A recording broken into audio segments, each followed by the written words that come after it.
Hello, this is Amber Willenberg from the U of L Libraries, and in this video, we're going to talk about developing a search strategy and using that search strategy to find peer-reviewed sources and other reliable sources for your annotated bibliography and researched argument paper assignments. You will need 3 peer-reviewed sources and 3 other reliable sources that don't have to be peer-reviewed. We'll start by talking about peer-reviewed sources, also called academic or scholarly sources. Let's take a look at this article, Lying, Liars, and Lies, Incivility in 2016 Presidential Candidate and Campaign Tweets During the Invisible Primary. This is a scholarly source, but how do we know this?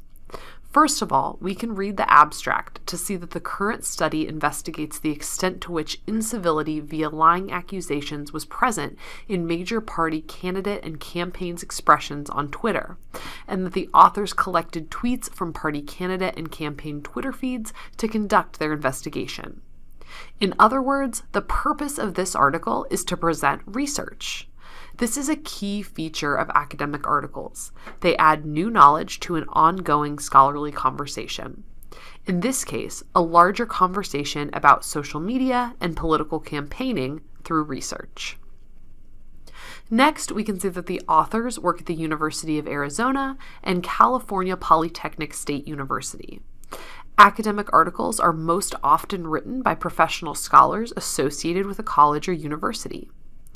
You can see that this article was published in American Behavioral Scientist.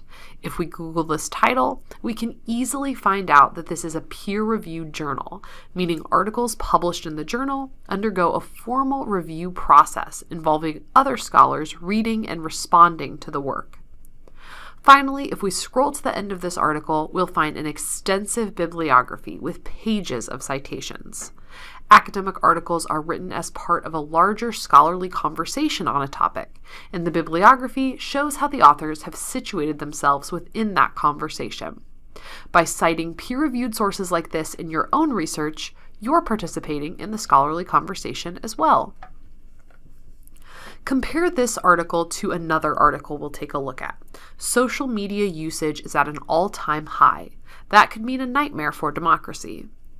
This article is not peer-reviewed, but that doesn't mean we can't use it for our research. Sources like news, magazines, and web sources written for the general public can still be useful for researchers like you. They are published much faster than peer-reviewed articles, they can provide a quick overview of an unfamiliar topic, and they often bring in different voices that aren't represented in the scholarship. Non-scholarly sources like this are often found via Google, but you will find some magazine and newspaper sources through the library as well. Sources like this are usually much shorter than academic articles and don't contain pages of citations, although they will often cite some sources. Non-scholarly sources are also sometimes written by reporters or journalists. When you're looking at non-scholarly sources of information, especially those you find through Google, you always need to assess the credibility of the information. One quick trick for assessing non-scholarly sources is to simply open up a new browser tab and search for information about the source. Don't just trust what a source tells you about itself on its own page. If we open up a new tab and search for NPR, we can see that it is a non-profit media organization established by an act of Congress. The Wikipedia page for a source will often tell you about the source's funding and potential biases, which will help you determine if it's a credible source of information.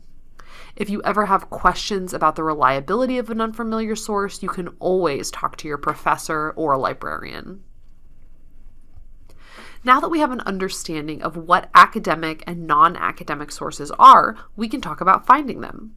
The library is the best place to get started with your research, and is especially useful for finding peer-reviewed sources. These types of sources are expensive, and your tuition dollars help pay for the library to provide access to them. While you might be able to find some academic sources on Google, you'll often run into a paywall and not be able to read the whole article for free. Another issue with searching for peer-reviewed sources on Google is that you'll probably get millions of results for your search and have a hard time narrowing the results down to high-quality academic sources. In library databases, your searches will return fewer results, but those results have been curated by humans who decided that these sources are useful for academic research. However, because library databases are more specialized, it's helpful to develop a strategy before we begin searching.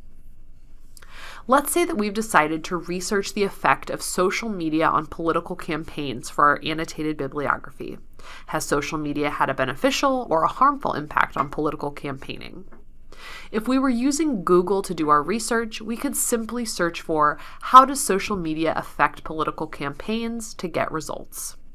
In library databases, though, we'll search using keywords, the most important words from our research question. In this case, social media and political campaigns are the most important words from our question. We don't just want to stop there, though. It can be helpful to think about ways of broadening and narrowing this question with our keywords. We could add specific types of social media to our list of keywords like Twitter, Facebook, and YouTube. We could also think of different ways to search for political campaigns, like elections or presidential campaigns, and even include a broader term, like politics. Finally, we could add additional keywords to make our search more specific, like United States, if we want to focus on how social media affects political campaigns, specifically within the US. Brainstorm as many broader and narrower keywords as you can. Having more keywords gives you more options for your search, so you don't get overwhelmed or stuck when you start searching. Now that we have a list of keywords to help us search in library databases, we need to think about subject areas.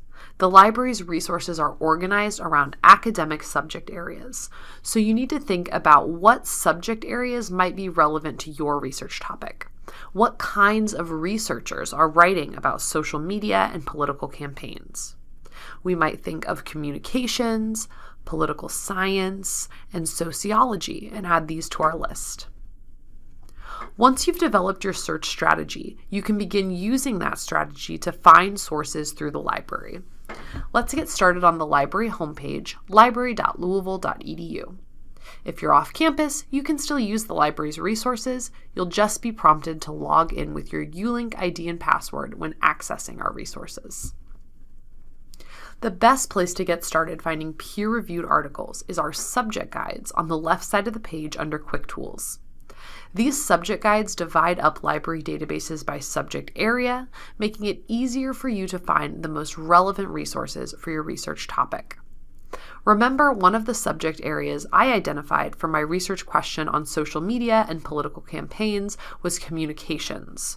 So we can click on the Communication Studies subject guide and find a handful of the very best databases where we can search for sources in the field of communications. A database is simply a searchable collection of thousands of sources, most of them academic articles. Since you're all researching a wide variety of topics, I'm going to go to the Any Topic guide and click on the first recommended database listed here, EBSCO Academic Search Complete. EBSCO Academic is a multidisciplinary database that covers a wide variety of subject areas. Most of you will be able to find sources for your annotated bibliography in this database, but feel free to search in other subject-specific databases as well. In EBSCO Academic, one of the first things you'll notice is that there are multiple search boxes at the top of the page. This is why we developed our search strategy with a list of keywords. We'll enter one keyword per box. Let's try some searches. First, we'll put social media in the first box and political campaigns in the second. This search gave us over 800 results. While this is not a lot compared to Google, it's a lot for a library database. But remember, we've already brainstormed several narrower keywords, so we can easily narrow our search down by replacing social media with Twitter. I also noticed that many of my initial results were about other countries, so I'll go ahead and add United States as a third keyword. We now have around 150 results about Twitter and political campaigns in the United States. While we need to look through these results to see if they appear to be what we're looking for, this is much better than the 800 results we had before. Just keep in mind that you'll probably have to try out several searches with different combinations of your keywords to get the most relevant results. On the left side of the screen, you can see that our results include academic journal articles as well as magazine and newspaper articles. These magazine and newspaper articles are non-scholarly sources of information, and because you're finding them through library databases, you know that they're credible sources. Remember, you can also find non-scholarly sources through Google, but you will need to move outside of the source to assess its reliability. At this point, you can begin looking through the articles to find sources that seem relevant to your research question. I'm going to go ahead and click on this article, Tweeting for Votes: How Candidates Utilize Twitter as a Campaign Tool. One thing to notice is the abstract. Always read the abstract because it will give you a quick overview of the whole article, helping you determine if it's useful for your research before you read the whole thing. Another helpful tool here is the Cite button. Click this to get the MLA citation for the article, which you can copy and paste into your annotated bibliography. Just be sure to check over the citation and make sure everything is correct. If you decide you want to save this article to read later, there are a couple of options you can choose from. First, you can see if there is a PDF of the article available on the left side of the screen. If so, feel free to save that directly to your computer. Another option is to use the email tool on the right side of the screen to send yourself the article. If there is no PDF, you can click on Find It at U of L to see if we own the article or if you need to request a copy of it. When you click Find It, you'll either see a View Full Text link, which will take you to the article, or a button that says Request Item through Interlibrary Loan. If you see that request button, that just means we don't own the article, but we will request a copy for you from another school. Just click that button and fill out the form to place a request, and we will send you the PDF of the article, usually within a few days. If you ever have any questions while conducting research, librarians are here to help.